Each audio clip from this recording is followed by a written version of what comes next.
We're just going to give it one more minute or so for.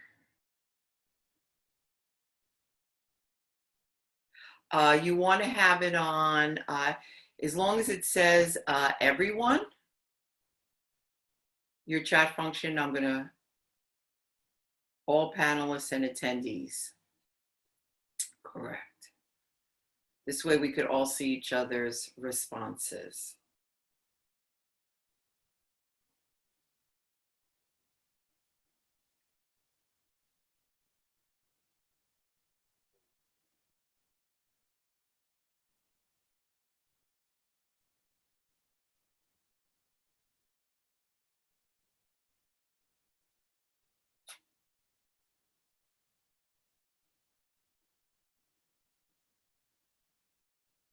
Okay, just one more minute, our last minute of waiting, and then we are going to get started. Okay, a few more seconds, and then I'll get things rolling.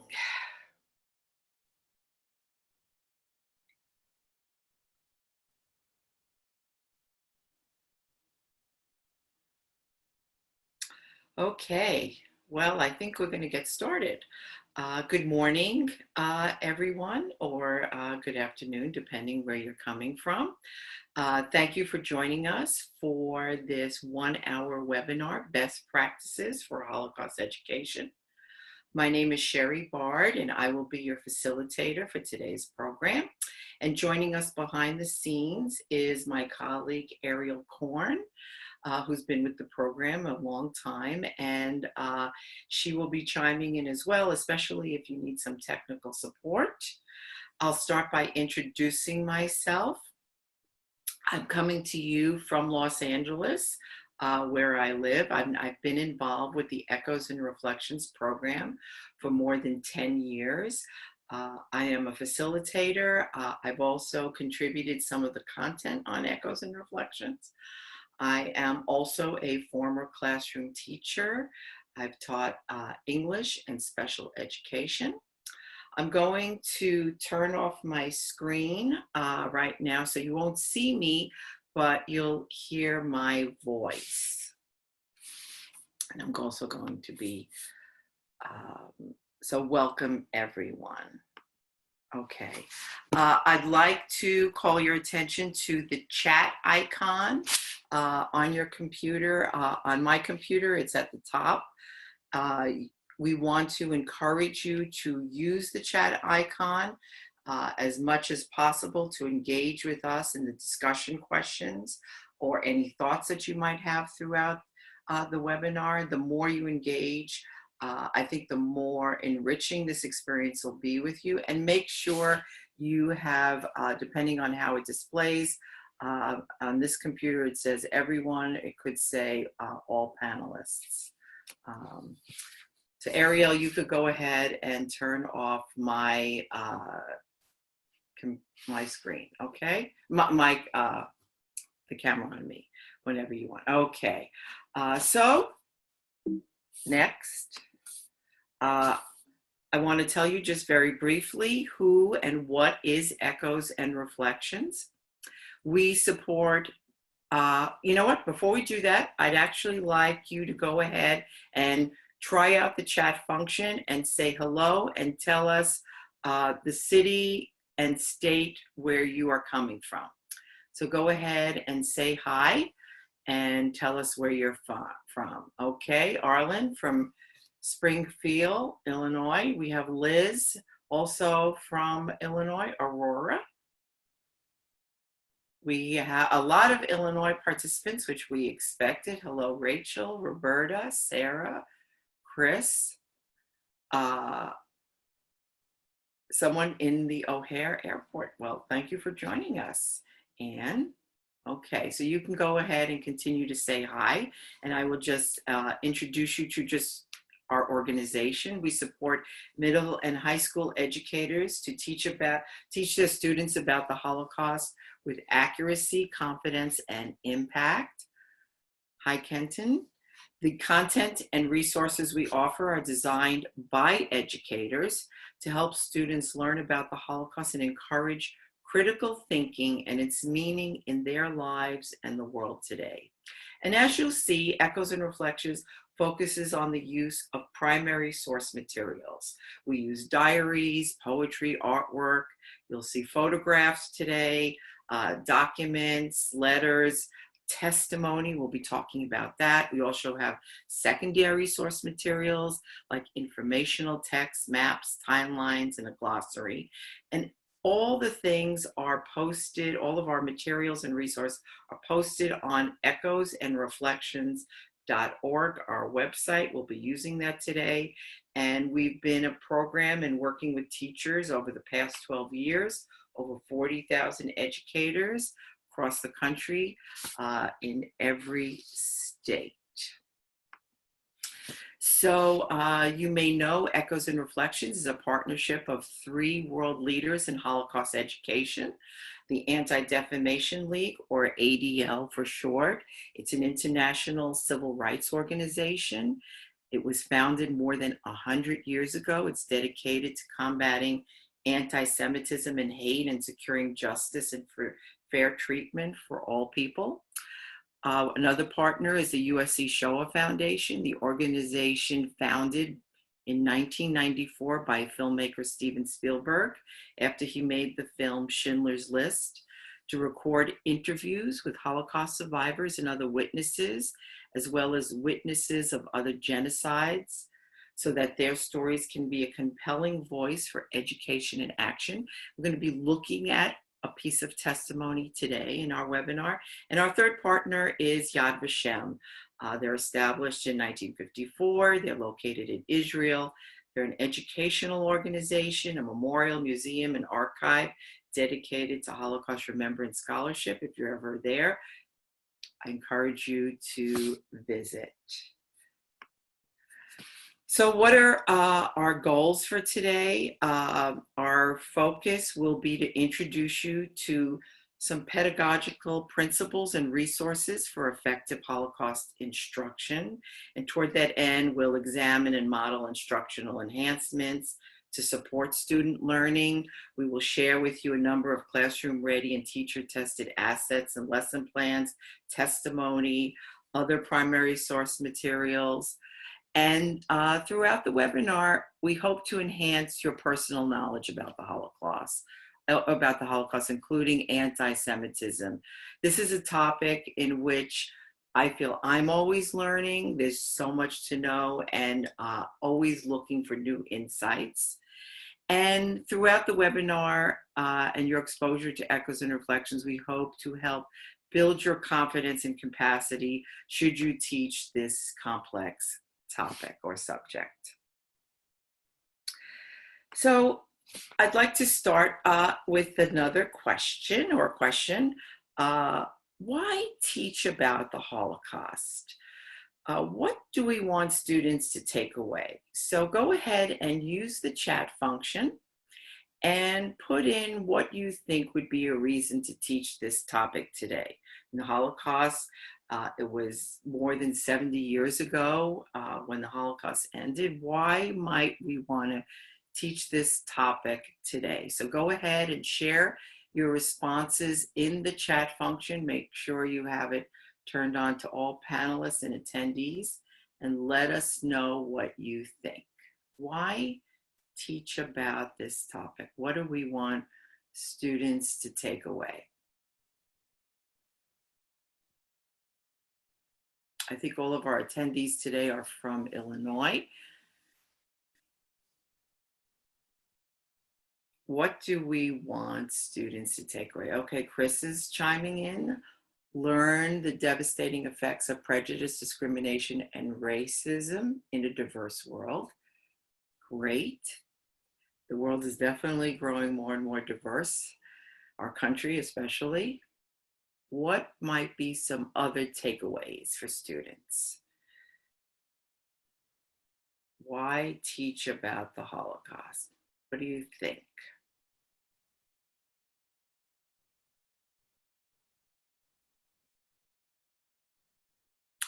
Help them understand the impact of leadership, hate, prejudice, and discrimination. Great. Thank you, Roberta. Yes. Leadership played a key role in the Holocaust. It always plays a key role in shaping the world in which we live in. Those who do not know the past are doomed to repeat it. Explores how prejudice can get out of control. Thank you, Anne. Yes. So I see no one's mentioning that it could teach them about diversity, historical significance.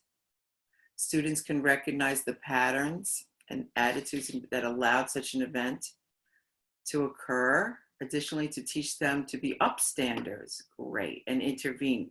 All excellent responses. Surprisingly, no one is saying that you could teach about it because if it's in their standards, and it's a theme that we hear from teachers. So I just wanted to mention a couple standards it hits upon. It could help students build vocabulary through the study of nonfiction texts, informational texts, literary texts, improve their reading, writing, and media literacy skills. It helps them to develop research skills and listening and speaking skills. It helps to build critical thinking, problem solving, participatory skills in the classroom. It helps them to integrate and evaluate content presented in diverse media and formats. And I see humanity, morals, and ethics, great. So yes, I totally agree. It allows students to identify and examine moral and ethical issues and dilemmas, and to grapple with the complexity of human behavior, values, actions, and decisions. Yes, right. It's one of the states where Holocaust is mandated, I believe. Yes.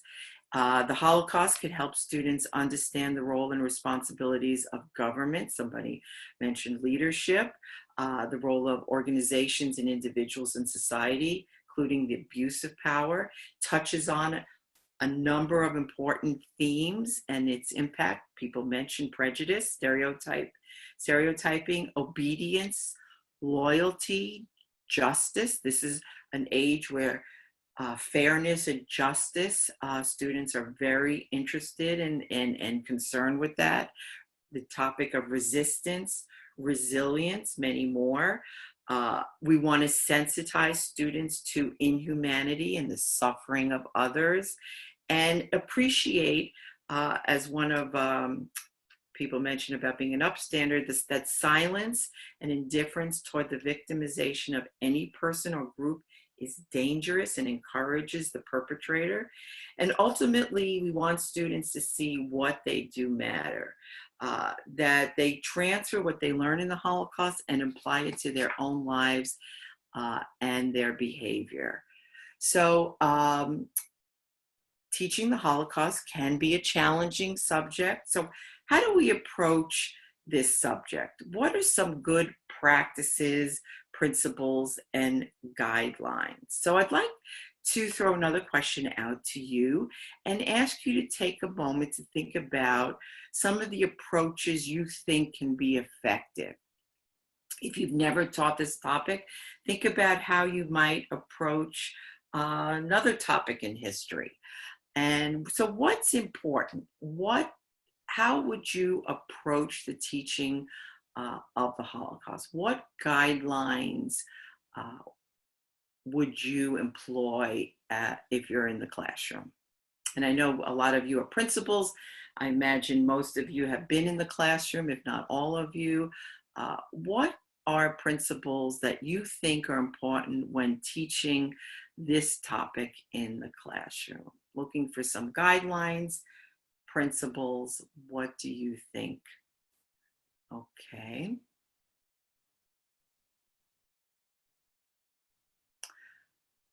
So before you open that link, I want to ask you to think about what you think is important when sharing this topic with students.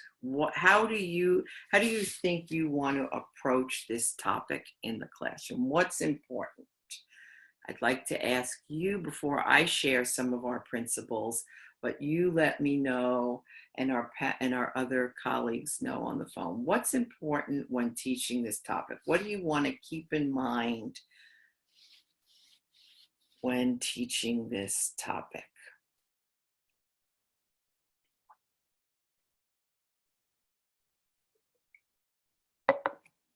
I'm going to give you a second to think about it and go ahead and chime in whenever you're ready.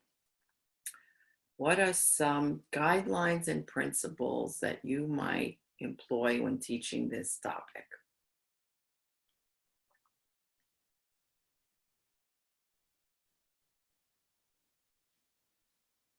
Okay, I'm going to start and share with you some of the principles that we use.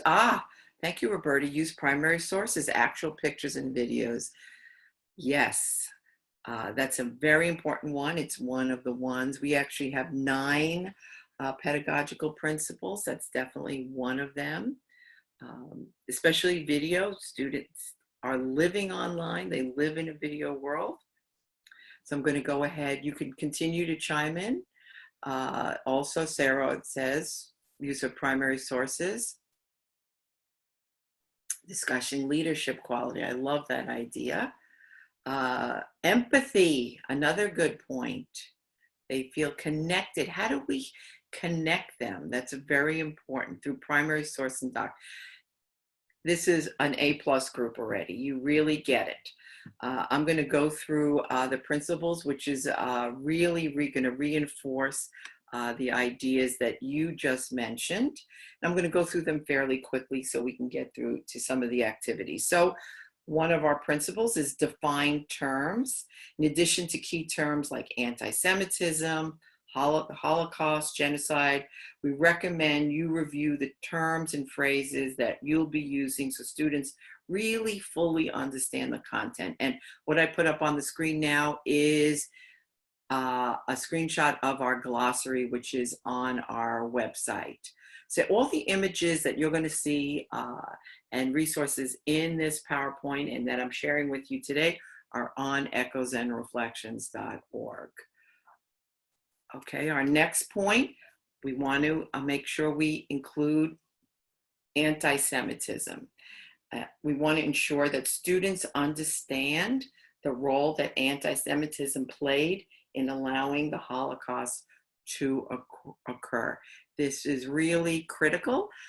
Even if you don't have a lot of time, you definitely want to touch upon this particular aspect, and we're going to do an exercise that's going to show you how you can address this in the classroom.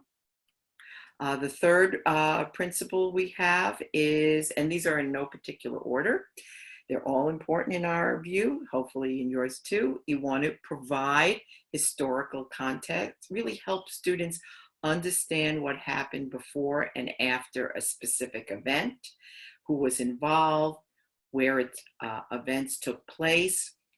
And you could use tools like a timeline, which I have here.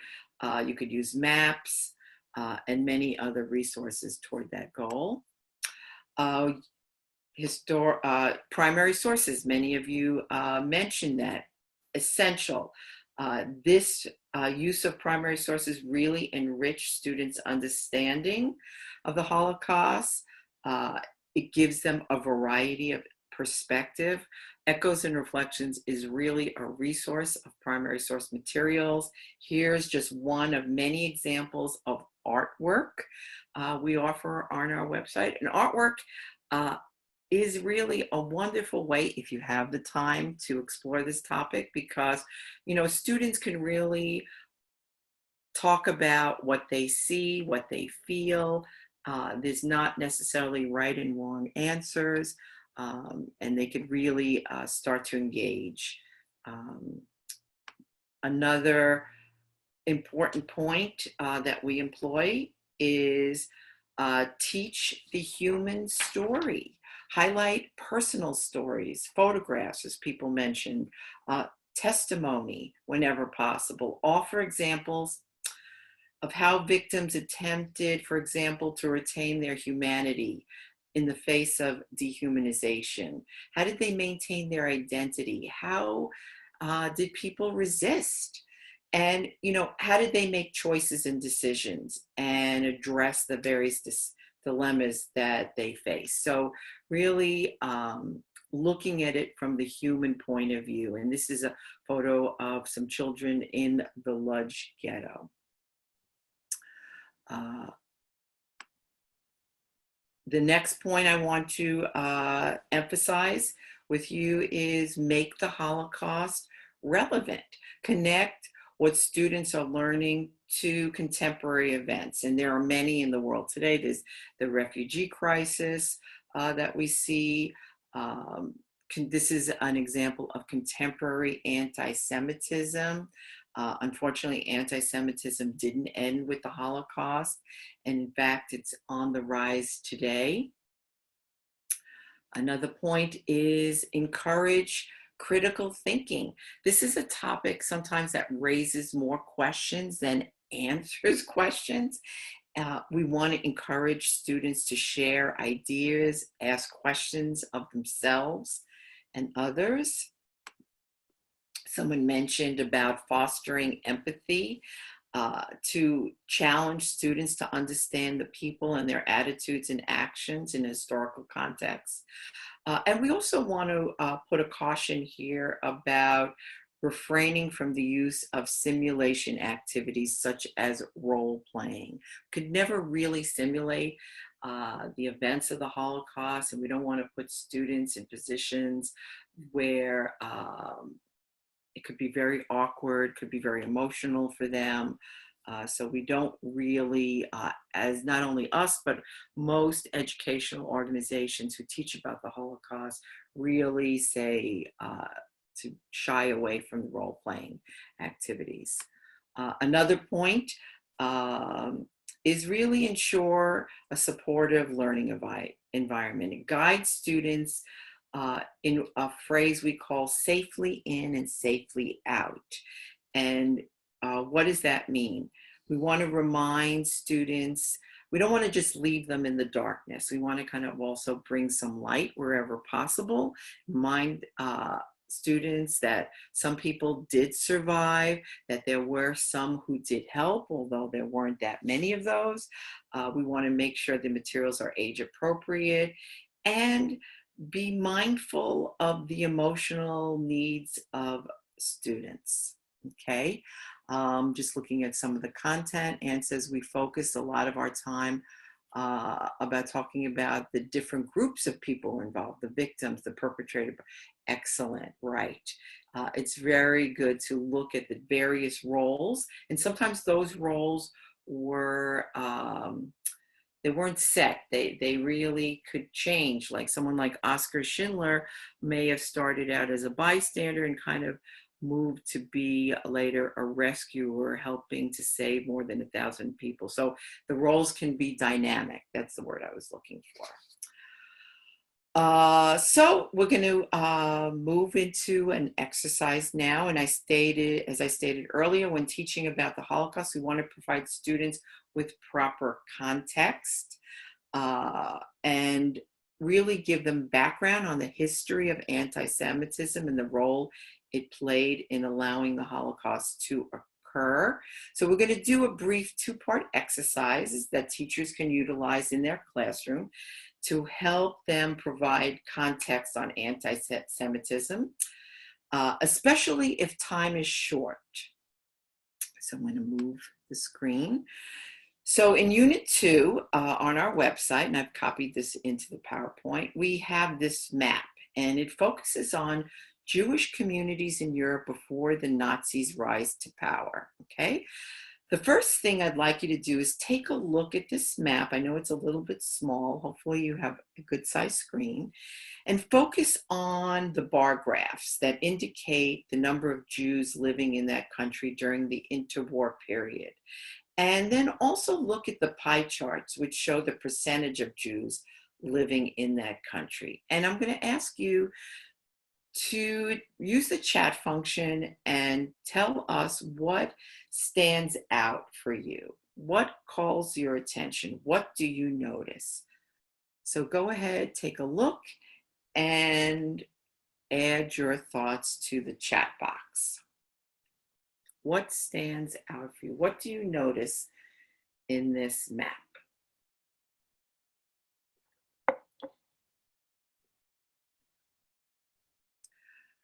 Poland and the Soviet Union have the highest Jewish population. That's right. So if you've taught world history, you may know that this is, especially in Poland, the result of Catherine the Great was pushing the Jews westward out of Russia beyond the Pale of Settlement, and many of them settled in Poland during that time period. So Roberta is saying Germany does not have the highest population. That could be a surprise to many. What is the percentage of population of Jews in Germany? Can somebody actually see what that is? And Rachel's saying there weren't that many Jews in Germany or Austria during this. Makes them such an easy scapegoat because they're a small minority. Excellent. Hanada is saying 0.8%. Correct. So in Germany, which is actually less than 1%. Okay.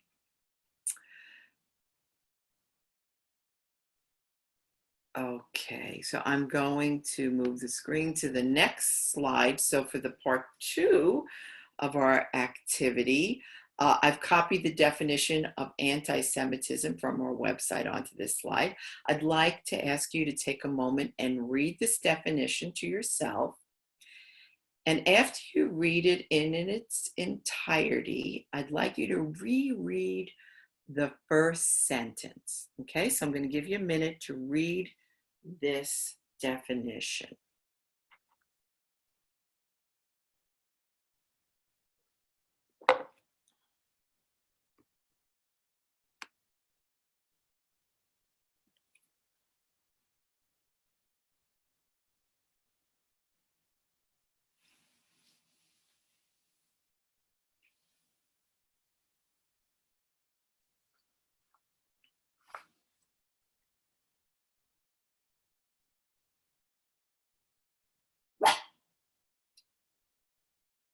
If you happen to hear a little barking, that's my dog.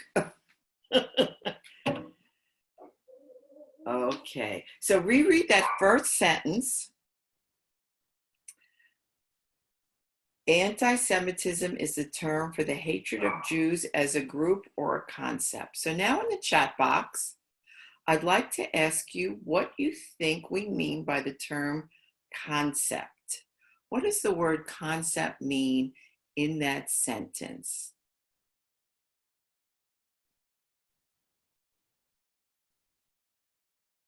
An idea that is taught. Okay. Any other thought? What else? What do we mean by the word hatred of Jews as a group or concept? What does concept mean? And it's definitely on the right track with that.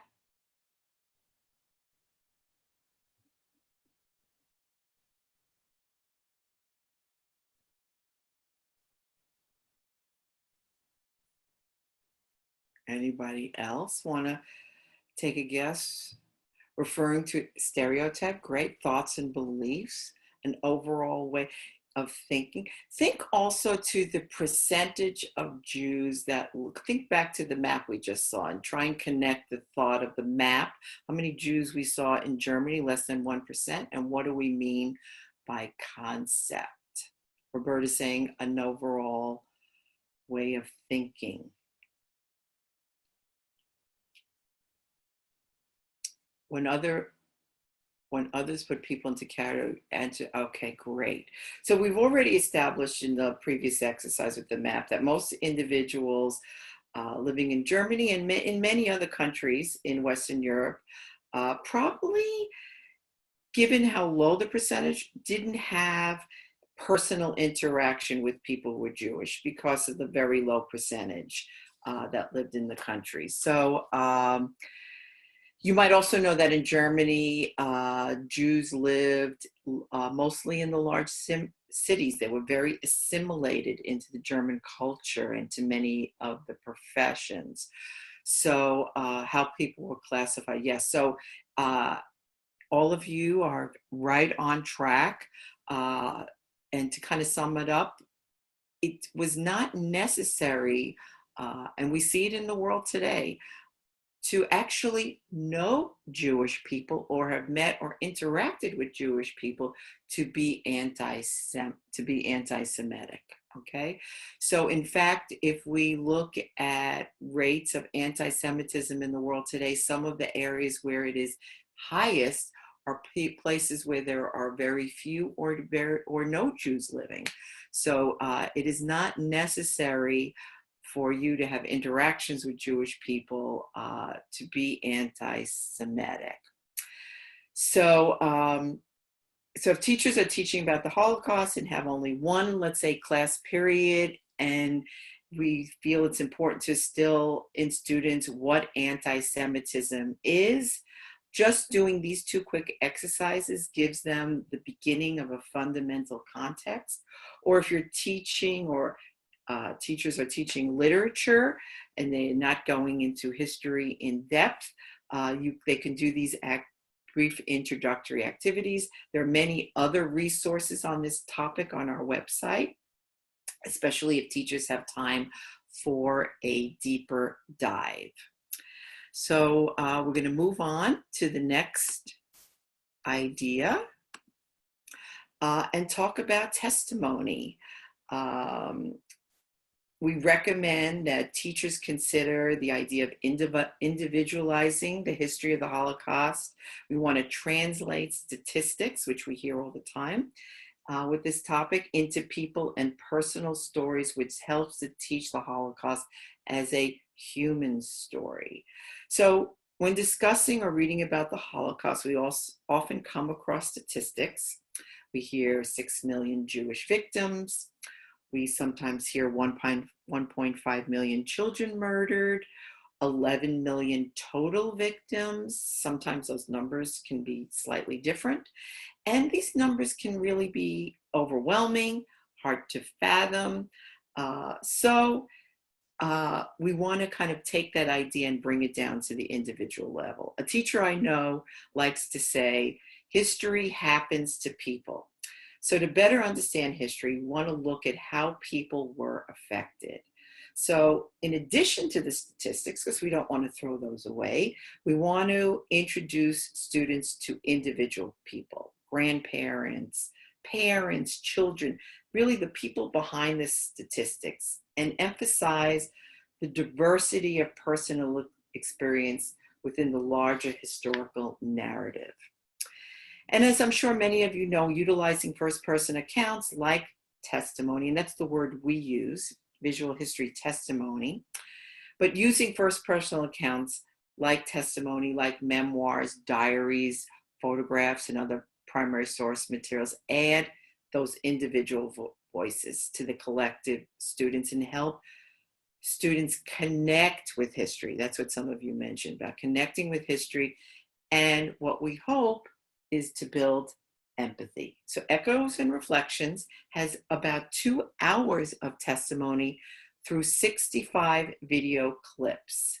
So I'm going to go to the Echoes and Reflections website. I'm on the home page, and I'm going to go to the Teach tab right here. I'm going to go to lesson plans, and as you can see, we have 11 different lesson plans on Echoes and Reflections. I'm going to go to anti-Semitism. That's the topic we're discussing. And as you can see on this page, on the left side, we have a lot of our instructional strategies, and on the right rail, we have our standards, we have the map I just showed you. All of these can be downloaded and printed, and we have our testimony clips and various handouts, and I am going to move to Esther Clifford. So I'd like to introduce you to Esther Clifford right now. We'll be watching her clip in just a moment, and her clip helps students begin to understand expanding Nazi policy and ideology. And to bring a little bit of context, we just talked about that, each testimony has a brief bio right underneath. And we also have a larger biographical profile. It's about one page that tells you more about that individual's life. So I'm going to just briefly read Esther's brief bio here. She was born on December 5th, 1920, in Munich, Germany. She did not experience life in the ghettos or concentration camps.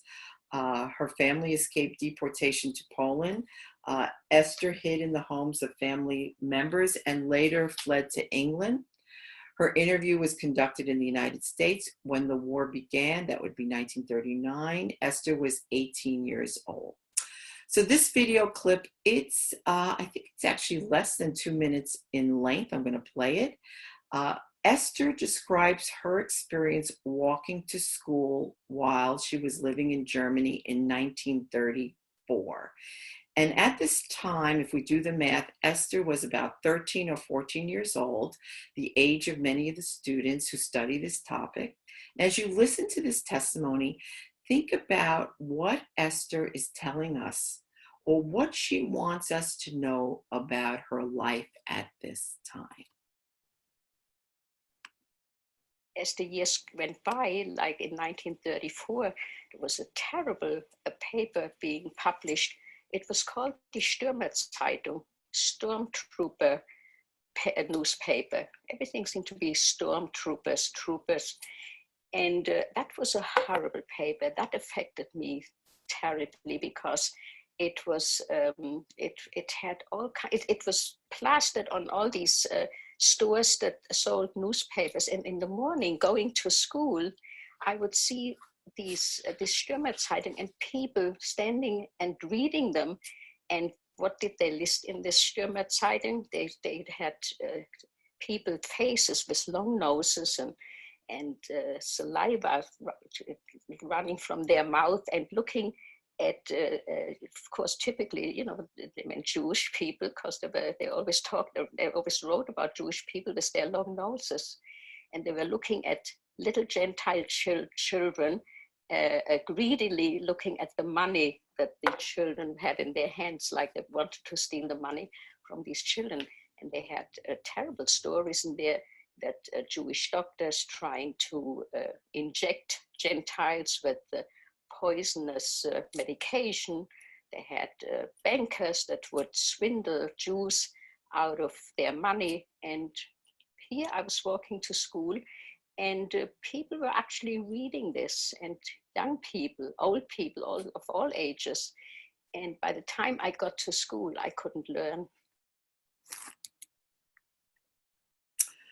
Okay, so I'd like to ask you to use the chat box and begin by telling us what you remember are some of the images and stories that Esther recounts seeing in the newspaper, Die Stürmer.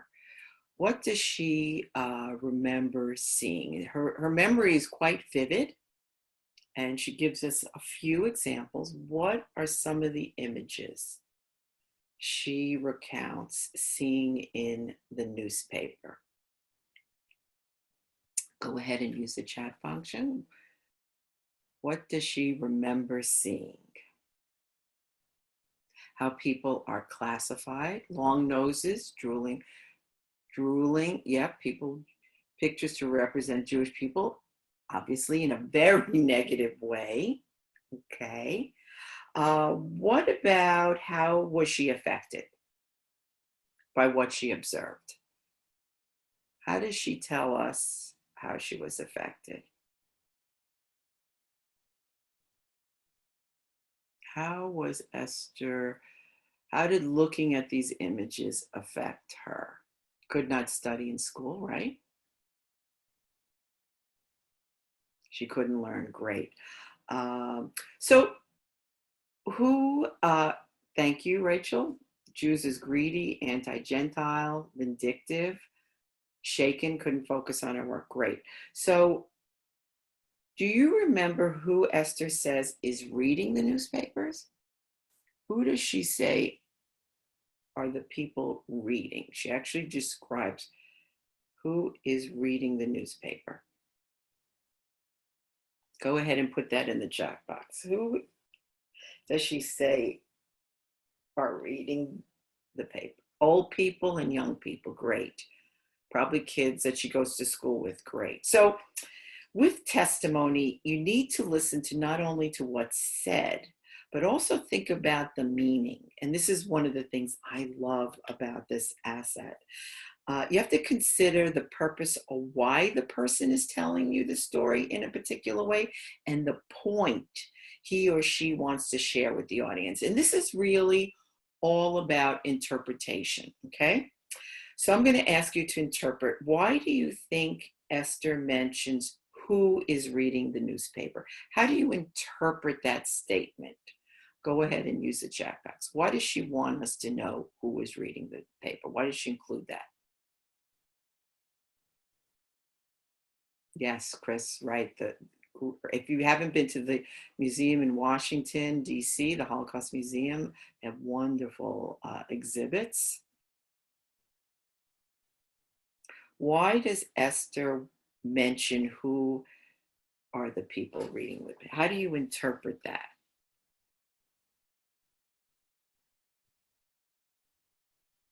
She says old people, young people. Why does she make a point of mentioning that?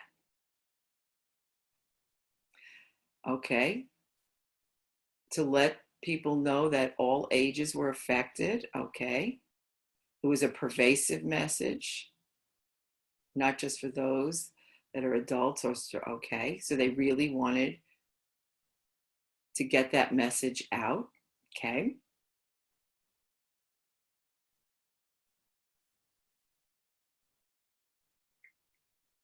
Any other thoughts of why she might mention who was looking at these? All people are taking, influencing everyone. Right. So it says, seems like everyone, she wants to let us know that everyone was caught up in these stories, no matter how old or young. She doesn't mention anyone objecting or protesting, right? Should the adults who are usually the protectors of children know better? Is she asking us this maybe implicitly? That's a question. What about the young people, her peers? Do you think that Esther might be wondering what they're thinking about these images that they're looking and thinking about her and other Jews that they may know? Does she wonder if they believe what they are reading? Okay. So, what concepts does Esther introduce us to in her testimony when she describes the Disturmer images? What is the concept she's introducing us to, or concepts?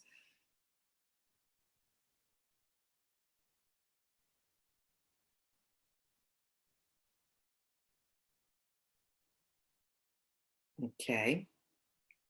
So what we see is here she's showing us, telling us about very stereotypical images. Some people mention that, propaganda, anti-Semitism, and all of these are addressed in this particular unit. I want to also highlight here a very important, wonderful handout that we have, this testimony viewing guide here. So I told you we have 65 different clips of testimony. Every lesson has this video guide and it lists all the different clips of testimony, what they're about, and their length. So this is really like a table of contents for viewing testimony. Okay, so back to our PowerPoint. So before we move on, I want to take a few minutes to discuss testimony as a primary source. And many users consider testimony videos to really be the centerpiece or heart and soul of Echoes and Reflections. This testimony allows students really to interact digitally with a witness to history, see a human face. It also allows the development of critical analysis skills through the use of digital media. Students can reflect not only on the content uh, of what is being said, but the delivery. We could look at those nonverbal cues. It allows us really to bring a witness into the classroom, even though it's virtually. And if you live in a large city like Illinois, and I know you have a museum in Skokie, there are many places around the country where you can't bring the live speaker in, and this is a way where you can bring a speaker into your classroom. You can curate or shape students' experience with testimony by pairing different video clips together, comparing and contrasting the clips and combining them with other primary and secondary sources. And those of you who may have used testimony in your classroom know that it can be very powerful, but also complex. So you're watching and listening to a person share intimate details about his or her life.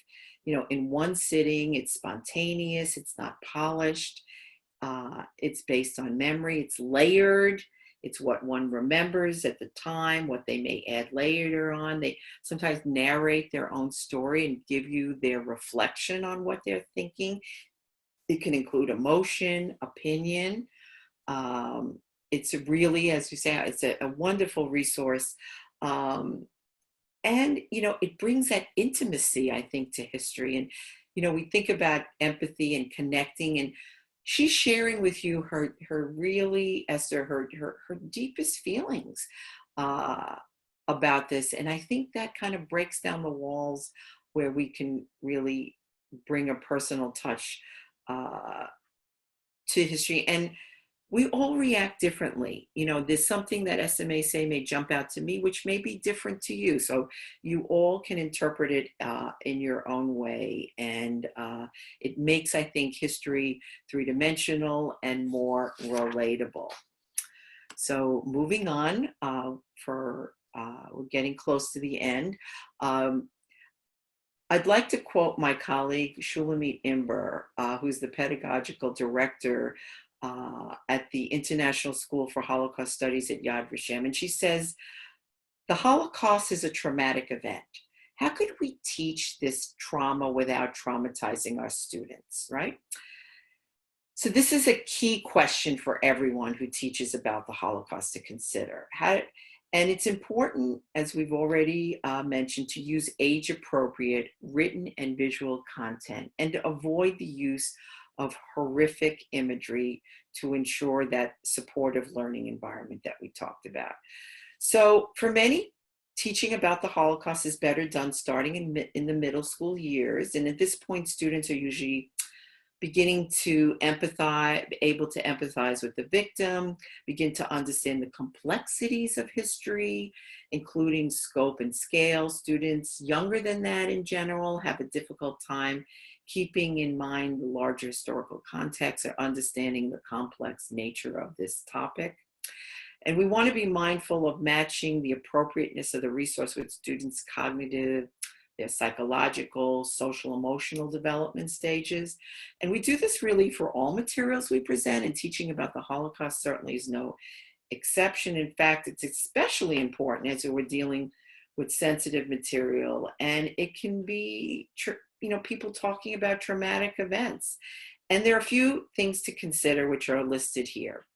You know, reading comprehension levels, you know, consider how difficult it is to read some of these primary source materials. We have children's writing and poetry in Echoes and Reflections. And sometimes that could be more accessible to a younger audience. We want to think about maturity levels, consider students' ability to appreciate kind of the gray areas and tackle those moral and ethical questions that many Jews and many perpetrators and bystanders face about the dilemmas, not just the results. And be sensitive. I'm always surprised at how this material touches people, from young people to adults, in ways that not always can be anticipated. So you want to create that classroom environment where students feel safe sharing their ideas, where they feel supported asking questions. And an important point to make here is some teachers use graphic films and photos. And you really have to be very sensitive, careful when using those. You won't find these images in echoes and reflections. Many of those graphic um, photographs you see of the bodies kind of stacked like cords of wood were created by the Nazis to dehumanize the Jews. They can have that ability to shock students, make them feel alienated sometimes and less able to absorb the information, which really is the opposite effect we want to achieve. So we have one last activity, our photo activity. Photographs can be an excellent way for learning about the Holocaust in today's society, especially young people. We all take lots of photographs, especially with our phones. But, the lifespan of a photograph, especially if you use Snapchat, can be very short. And when we're looking at photographs quickly, we usually just look at the center. And we tend to consume materials in a matter of seconds and sometimes take an image at face value. But when including photographs in the study of the Holocaust, the viewing process needs to be more analytical. It's best to slow down, to be much more deliberate in our observations. And there's several ways of analyzing photographs, and I imagine many of you have used photographs in your teaching. So I just want to share with you one that you could use. And this is a photograph from the lesson on the ghettos. Oftentimes, many classes skip from the rise of the Nazi Party to the final solution, and students may not understand that in many cases, the process of ghettoization also played a role in the Holocaust experience, so we're including that here. This is a photo from the Lodz ghetto, the second largest ghetto in Poland. You may know that there were more than 1,000 ghettos in Eastern and Central Europe established by the Nazis. And some of you may know that the purpose of the ghettos was to control, confine, and weaken people, okay? So you can find general information about the ghettos and about the Lodz ghetto on the website. There's great informational text. And the sizes of the ghettos varied, but in general, the amount of space available in these closed areas, it was very small compared to the numbers of Jews forced to live in these areas. So to better understand how confining the ghettos were, I want you to take a look at this photo. And you'll see that there is a bridge and it connected two areas of the ghetto, which was divided by a main thoroughfare. And you see that road going down the middle. And in the chat box, I want you to look at the photograph carefully and write down what you see. However, we're going to do this exercise in a very specific way. As you can see, this photo is divided into 4 quadrants. I hope you can see that red line. So let's first look at the top left quadrant. Type what you see or what questions you might have because of what you see in the left quadrant, okay? So go ahead and do that. We're looking at the top left quadrant. So again, with photographs, it's another good resource to use with students. First of all, it's something they're familiar with. They know photographs, but there's not necessarily right and wrong answers. It's really based on just what they observe. People being herded across a bridge, correct? For sure, that's what we see. What else? I see an empty balcony, a large crowd of people. Okay. So now go ahead and look at the top right quadrant and go ahead and write what you might see.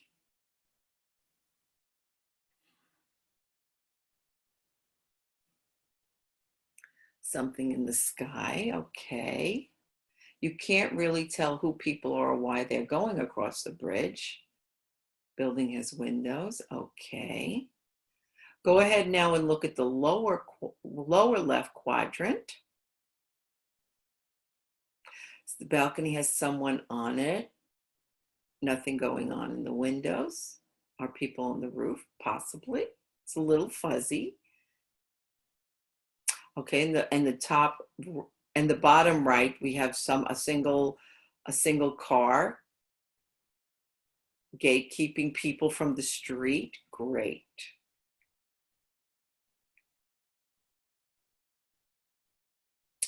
How does viewing this photograph in this way different than if you were looking at it casually? Restricting movement, wall. So how does looking at it in quadrants, how's that experience than just looking at it? Attention to detail, exactly. It allows us to be more focused on how to examine and maybe be curious about it. Okay, so let me tell you just a little bit more about this photo. Since Jews were not permitted to use the trolleys and had to be completely sequestered and isolated, the German occupiers built a bridge over the tracks and main thoroughfare to connect the two parts of the ghetto. And because the bridge was narrow and stairs were required to cross the bridge, Jews often had to wait long periods of time, sometimes hours, to get from one side of the bridge to the other. So having the bridge had nothing to do with the convenience of the Jews, but for those on the outside of the ghetto as life went on, despite the ghettos, right? So let's step back and consider how we could use this resource and combine it with several others. So if you're teaching about the ghettos, and if you go to the website, Unit 4, so you can access this photograph, you could also look at informational texts about the ghetto. You could look at a map of the ghetto that we have. You could, as I said, use this photograph. You could use testimony. We actually have a testimony of someone, Joseph Morton, who describes this bridge. And you could see how you can build a richer understanding and appreciation and connection that students can have with the concept of confining and controlling life in the ghettos by using these various resources. So as you can see, Holocaust photographs, they're not just horrific photographs of death, but they could also show us how Jews lived, in this case in the ghetto. Also, resources require our role as teachers to help guide our students in understanding them, analyzing them, increasing their capacity to empathize and connect. And there's many other activities you could use when examining photographs. You could use your senses and ask, how would you feel? What do you might smell? What do you see? So let's sum up some of through the activities we use today, we focused on a number of important guidelines and principles. So we talked about defining terms so that students will be working from a common vocabulary. We did this by reviewing the definition of anti-Semitism. We want to provide students with the necessary background on the history of anti-Semitism and the role it played in allowing the Holocaust to happen. This is an image of Nazi propaganda, which we have, and it pairs well with Esther Clifford's testimony and what she described when she was walking to school. We want to individualize the history of the Holocaust by translating statistics into people and personal stories. For example, the use of video testimony. We want to use age-appropriate and written visual content, avoid the use of horrific imagery. And there's certain many others that we can add to that. As we wrap up in our last minute or so, I'd like to ask if you have any questions based on the material we covered. And, what we're just giving you is a glimpse at what we have in Echoes and kind of a pathway on how you might approach this topic. And I'd love to hear your thoughts or any questions you might have. I hope that you'll take time to stay connected with us and examine the resources on the website that I showed you. Consider some of our other webinars, as well as participating in our face-to-face professional development programs we offer all over the country. Maybe some of you may have been to an Echoes and Reflections program. And I want to thank you for your time today. I know how busy everyone is engaging with us in this material. Your comments were fantastic. It's been a pleasure to meet you virtually.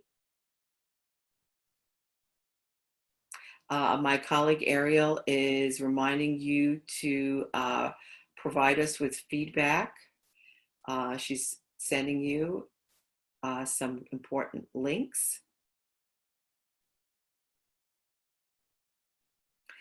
I want to thank you. I hope you have a wonderful rest of the day. Really, we appreciate your time, and we love that you engaged with us. Um, and so happy to meet you.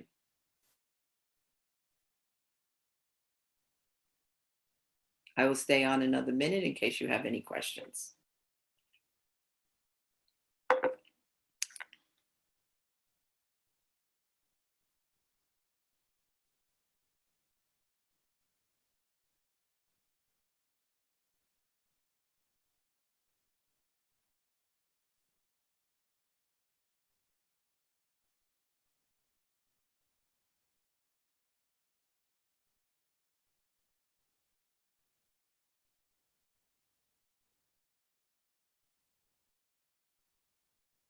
I also want to thank Arlen.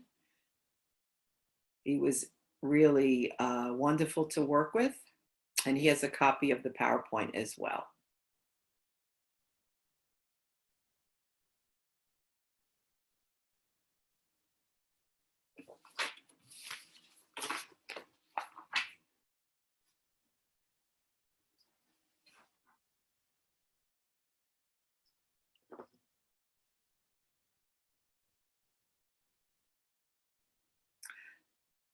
Arlen has a copy of the PowerPoint.